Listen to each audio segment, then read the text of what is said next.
کہ قربانی یہ کیا ہے، فرض ہے، واجب ہے، ضروری ہے، یا نہ کرے تو بھی چلے گا، کیا مسئلہ ہے اس کا؟ تو بعض علماء یہ کہتے ہیں بھائی قربانی واجب ہے، ضروری ہے، کمپلسری ہے، قربانی کی طاقت ہے تو کرنا ہی کرنا ہے، بچ نہیں سکتے۔ ان کی دلیل ایک حدیث ہے، ابن ماجہ کی حدیث ہے، صحیح حدیث ہے۔ اللہ کے نبی نے فرمایا من کان لہ سعۃ ولم یضحی فلا یقربن مصلانا، جس کے پاس طاقت ہو اور قربانی نہ کرے ہماری عیدگاہ کے قریب نہ آئے۔ یہ روایت بڑی مضبوط دلیل ہے ان علماء کی جو کہتے ہیں کہ قربانی واجب ہے، لیکن علماء کی ایک جماعت کہتی ہے کہ قربانی واجب نہیں ہے، قربانی سنت مؤکدہ ہے، سنت ہے لیکن بہت تاکید ہے اس کی۔ ان کی دلیل کیا ہے؟ ان کی دلیل صحیح مسلم کی یہ حدیث ہے، اللہ کے پیارے نبی صلی اللہ علیہ وسلم فرمایا اذا رأیتم ہلال ذی الحجہ، جب تم میں سے کوئی ذی الحجہ کا چاند دیکھے، واراد ان یضحی، اور وہ قربانی کرنے کا ارادہ کرے، فلیمسک عن ظفرہ وشعرہ، تو اپنے بال اور ناخن نہ کاٹے۔ تو وہ علماء کہتے ہیں کہ اگر قربانی واجب ہوتی تو نبی نے یہ نہ فرمایا ہوتا کہ ارادہ کرے، ارادہ یا قربانی کرنا چاہے، بھئی قربانی تو کرنا ہی کرنا اگر واجب ہوتی۔ تو اللہ کے نبی نے فرمایا جو چاند دیکھے اور قربانی کرنا چاہے، تو یہ چاہے کا لفظ بتا رہا ہے کہ گنجائش ہے۔ بہرحال دونوں طرف کے دلائل کو سامنے رکھ کر کے بہرحال اتنی بات تو کنفرم ہے کہ قربانی کی بہت تاکید ہے۔ اگر ہم واجب نہ بھی مانیں تو تاکید بہت ہے، اگر قربانی کی طاقت ہو تو ضرور قربانی کرنا چاہیے۔ یہاں ایک بات یاد رہے کہ قربانی کا زکوٰۃ کے نصاب سے کوئی تعلق نہیں ہے۔ بعض اہل علم کی جو یہ رائے ہے کہ جو صاحب نصاب ہو، جس کے پاس 52.5 تولہ چاندی کی مالیت ہو یا 7.5 تولہ سونا کی مالیت ہو، وہ وہی قربانی کرے گا، ایسا کوئی مسئلہ کسی صحیح حدیث سے ثابت نہیں۔ قربانی کا جانور خریدنے کی اگر آپ کے پاس استطاعت ہے تو آپ قربانی کریں۔ زیادہ مضبوط بات یہی ہے کہ قربانی کرنا جو ہے یہ سنت مؤکدہ ہے، اس کی بہت تاکید آئی ہے۔ قربانی کی چند شرطیں ہیں۔ پہلی شرط یہ ہے کہ قربانی آپ جس جانور کی کریں وہ بہیمۃ الانعام میں سے ہو۔ بہیمۃ الانعام چوپائے۔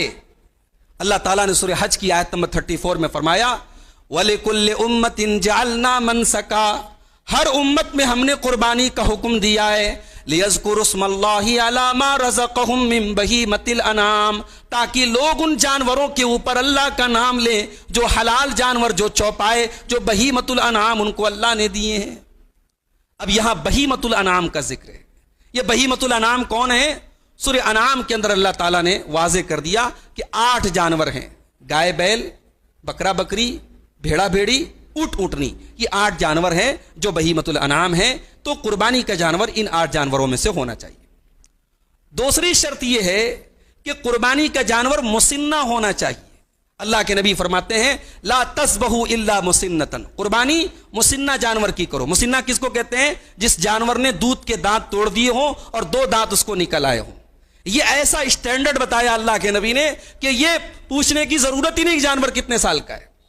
یہ سوال بھی اکثر آتا ہے کہ اگر جانور گھر کا پلا ہو اور 1 سال کا ہو چکا ہو اور موٹا تازہ ہو اور دانت نہ نکلا ہو، بھائی گھر کا پلا ہو چاہے باہر کا پلا ہو، اللہ کے رسول نے پہچان ایسی بتائی ہے جو یعنی پوری دنیا میں اور کسی بھی زمانے میں جس کو اسٹینڈرڈ بنایا جا سکتا ہے، معیار بنایا جا سکتا ہے کہ جانور کا دتا ہونا ضروری ہے۔ ہاں بھیڑا جو ہے، بھیڑے کے اندر گنجائش ہے، اللہ کے نبی نے فرمایا کہ اس کے اندر ادنت بھی چل جائے گا۔ اس کو مسنہ کے پہلے کی جو عمر ہوتی ہے اس کو عربی میں جزا بولتے ہیں، تو بھیڑ کا جزا بھی کافی ہو جائے گا، اس میں کوئی حرج کی بات نہیں ہے۔ اسی طریقے سے قربانی کا جو جانور ہے اس میں ایک شرط یہ بھی ہے کہ وہ عیب سے پاک ہو، کوئی ایسا عیب نہ ہو جو بالکل واضح ہے۔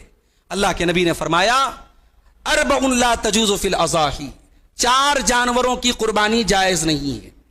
الاعور الاوراء بین عورها، جانور کانا ہو اور بالکل صاف لگ رہا ہو کہ اس کی ایک آنکھ خراب ہے، تو جب ایک آنکھ کا خراب جانور کی قربانی نہیں کر سکتے تو ظاہر ہے دونوں آنکھ خراب، اگر اندھا ہے تو بدرجہ اولا نہیں کر سکتے۔ والارجاء بین ضلعها، اور ایسا لنگڑا ہو صاف لگ رہا ہے اس کی ایک ٹانگ کام نہیں کر رہی ہے، ایسے جانور کی قربانی نہیں۔ والمریضۃ بین مرضها، جانور بالکل بیمار ہے، لگ رہا ہے کہ بیمار ہے، ایسا جانور نہیں خریدنا چاہیے۔ والکثیر التی لا تنقی، اور ایسا جانور بھی قربانی نہیں کر سکتے اس کی کہ جس میں بالکل گودا ہی نہ ہو، بالکل کمزور ہو، دبلا پتلا ہو، ایسے جانور کی بھی قربانی ہم نہیں کر سکتے۔ تو یہ 4 عیب اللہ کے نبی نے بیان کی۔ اب جو اس سے کمتر عیب ہے، سینگ ٹوٹا ہوا ہے، کان کٹا ہوا ہے، ظاہر ہے کہ ان جانوروں کی بھی قربانی اگر ہم ناجائز نہ بھی مانیں تو بہرحال بہتر نہیں ہے. آپ حضرت علی کہتے جب ہم لوگ جانور خریدنے جاتے تھے تو ہم بہت چیک کرتے تھے، ہم اس کے کان وغیرہ بہت چیک کرتے تھے کہ کوئی عیب تو نہیں ہے. اس لیے جانور جو ہے بالکل پاک صاف خریدیں، صحیح سالم خریدیں. ان اللہ طیب لا یقبل الا طیبا، اللہ تعالیٰ پاک ہے، پاک چیز کو قبول کرتا ہے. ایک سوال یہ ہے کہ اگر جانور خرید کے لے آئے، خرید کے لانے کے بعد جانور جو ہے بیمار ہو گیا تو اب کیا کریں؟ اب اگر آپ کے پاس طاقت ہے دوسرا جانور لانے کی تو اس کو ذبح کر دیں، بقرعید کے پہلے دوسرا لے آئے. اگر کبھی کبھی ایسا ہوتا ہے جانور جو ہے مر گیا یا کوئی ایکسیڈنٹ کا شکار ہو گیا تو اس میں علماء کہتے ہیں کہ اگر وہ ایکسیڈنٹ آپ کی اپنی غلطی اور کوتاہی سے ہوا ہے تب تو دوسرا جانور لانا پڑے گا. اور کوئی نیچرل، کوئی قدرتی، کوئی طبعی آفت آ گئی تو کوئی حرج نہیں ہے، آپ قربانی نہیں کریں گے تو بھی چلے گا، کیونکہ آپ قربانی کے مقصد سے لائے تھے اور کوئی نیچرل اور طبعی مصیبت میں پڑ کر کے وہ جانور جو ہے بیچارہ مر گیا، اس میں آپ کا کوئی قصور نہیں ہے. دوسرے جانور کی طاقت ہو تو آپ لے آئیں ورنہ کوئی مسئلہ نہیں. تو بہرحال جانور جو ہے وہ صحیح سالم ہونا چاہیے، یہ شرط ہے. قربانی کی ایک شرط یہ بھی ہے کہ قربانی متعین وقت میں کی جائے. قربانی کا وقت کب شروع ہوتا ہے؟ عید الاضحیٰ کے دن، عید کی نماز کے بعد. عید کی نماز کے پہلے آپ قربانی نہیں کر سکتے. اللہ کے نبی صلی اللہ علیہ وسلم فرماتے ہیں، صحیح بخاری اور صحیح مسلم کی روایت ہے، ان اول ما نبدأ به فی یومنا، آج کے دن پہلا کام ہم کیا کریں گے؟ ان نصلی، ہم نماز پڑھیں گے. ثم نرجع، پھر ہم لوٹیں گے. فننحر، اور قربانی کریں گے. فمن فعلہ، اور جو ایسا کرے گا، فقد اصاب سنتنا، وہ ہمارے طریقے کو فالو کر رہا ہے. ومن ذبح قبل، اور جس نے پہلے قربانی کر لی تو اس کو گوشت ملا. ولیس لہ فی النسک شیء، اس کو قربانی کا کوئی ثواب نہیں ملے گا. حضرت برا ابن عازب کہتے ہیں کہ میرے ماموں تھے حضرت ابو بردہ ابن نیار، انہوں نے نماز کے پہلے قربانی کر لی.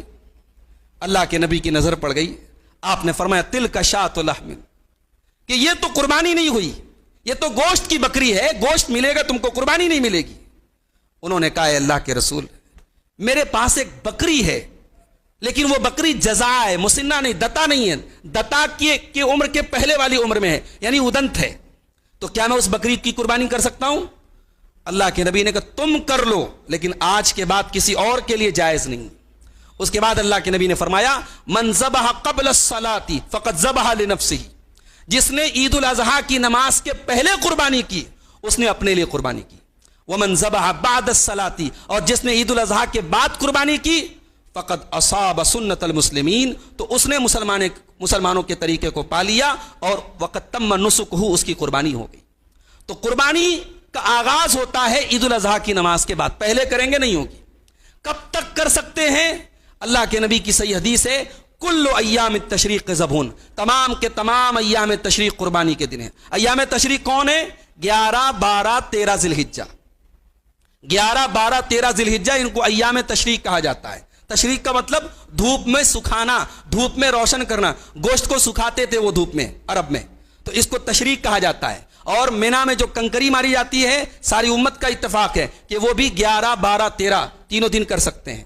10 11 12 یعنی 10 کو لے لے تو چاروں دن کر سکتے ہیں. تو اللہ کے نبی نے فرمایا کہ ایام تشریق یہ سب قربانی کے دن ہیں، اور یہ روایت صحیح ہے. ہمارے استاذ محترم علامہ رئیس احمد ندوی کی بڑی تفصیلی کتاب ہے، اگر کسی کو موقع ہے کتاب پڑھ لے. اگر کم موقع ہے، ٹائم کم ہے، تو مولانا کفایت اللہ سنابلی صاحب کی کتاب ہے 40-50 پیج کی، 4 دن کی قربانی کی مشروعیت. انہوں نے بھی اس روایت کی تمام سندوں پر جو ہے کلام کر کے ثابت کر دیا ہے کہ روایت بالکل صحیح ہے. لہٰذا 4 دن قربانی یہ اللہ کے رسول کی صحیح حدیث سے ثابت ہے. تو قربانی کی ایک شرط یہ ہے کہ آپ وقت مقررہ پر قربانی کریں. اچھا، ذبح کرنے والا مسلمان ہونا چاہیے، عاقل ہونا چاہیے. پاگل یا نابالغ بچے سے قربانی نہ کرائیں، عاقل ہو وہ. یعنی اگر بچہ مان لو 7-8 سال کا بچہ ہے، سمجھدار ہے تو قربانی کر سکتا ہے، مگر بالکل چھوٹا بچہ جس کو ہوش و حواس نہیں ہے، ناسمجھ بچہ ہے، ایسے بچے سے قربانی نہیں کروانا چاہیے. تو عاقل ہو اور مسلمان ہو قربانی کرنے والا. اور قربانی جس ہتھیار سے کی جائے، جس اوزار سے کی جائے، وہ دھاردار ہونا چاہیے. اللہ کے نبی نے فرمایا ما انہر الدم وذکر اسم اللہ فکل، جس چیز سے خون بہہ جائے اور اللہ کا نام لے لیا جائے اس کو کھا سکتے ہو. اس کے بعد اللہ کے نبی نے فرمایا کہ دانت اور ناخن کے ذریعے ذبح مت کرو. بعض جانوروں کے دانت اور بعض جانوروں کے ناخن بھی نوکیلے ہوتے ہیں, دھاردار ہوتے ہیں, مگر اللہ کے نبی نے فرمایا کسی جانور کے دانت سے یا کسی جانور کے ناخن سے قربانی نہیں کر سکتے, ذبح نہیں کر سکتے. کیوں؟ اس لیے کہ جو دانت ہے اللہ کے نبی نے فرمایا کہ وہ ہڈی کے حکم میں ہے, جب وہ خود ہڈی ہے تو اسے ذبح نہیں کر سکتے. اور جو ناخن ہے آپ نے فرمایا یہ حبشیوں کی چھری ہے, مسلمانوں کی چھری نہیں ہے. لہذا پتھر کی چھری ہو یا لوہے کی چھری ہو, کوئی دھاردار چیز ہو, اس سے آپ ذبح کر سکتے ہیں. ذبح جب کریں گے تو اس میں 4 رگیں ہوتی ہیں, 2 موٹی رگیں ہوتی ہیں اور ایک کھانے کی اور ایک سانس کی جو ہے چھوٹی نالیاں ہوتی ہیں. تو یہ 4 رگوں میں سے کم 3 کٹنی چاہیے. فوراً ذبح کرنے کے فوراً بعد جو ہے پوری گردن کو الگ کر دینا یہ صحیح نہیں ہے. وہ 4 رگوں کو کاٹنے کے بعد تھوڑی دیر تک چھوڑ دیا جائے تاکہ جو فاسد خون ہے وہ باہر بہ جائے. بعض لوگوں کو یہ لگتا ہے کہ بھئی یہ جو ذبح کا اسلامی طریقہ ہے یہ بڑا ظالمانہ طریقہ ہے, یہ میڈیکلی پروفڈ ہے, یہ سائنٹیفکلی پروفڈ ہے کہ یہ طریقہ سب سے بہتر طریقہ ہے جس میں جانور کو سب سے کم تکلیف ہوتی ہے. اور جو جھٹکے والا طریقہ ہے نا, جو پیچھے سے مارتے ہیں, اس میں زیادہ تکلیف ہوتی ہے جانور کو. تو جو اسلامی ذبح کا طریقہ ہے کہ 4 جو رگیں ہیں ان کو کاٹا جائے, یہ بالکل سائنٹیفکلی پروفڈ طریقہ ہے اور اس سے جسم کا جو فاسد خون ہوتا ہے وہ باہر نکل جاتا ہے اور گوشت بالکل بہترین کوالٹی کا ہوتا ہے اور جانور کو سب سے کم تکلیف پہنچتی ہے. اور ذبح کرتے وقت اللہ کا نام لینا ضروری ہے, بسم اللہ پڑھنا ضروری ہے. غیر اللہ کا نام لینا حرام ہے, اللہ کا نام لینا ضروری ہے. اگر اللہ کے علاوہ کسی اور کے نام سے ذبح کیا جائے, وَلَا تَأْكُلُوا مِمَّا لَمْ يُذْكَرِ اسْمُ اللَّهِ عَلَيْهِ, جس چیز کے اوپر اللہ کے علاوہ کسی اور کا نام لیا جائے اس کو نہیں کھا سکتے.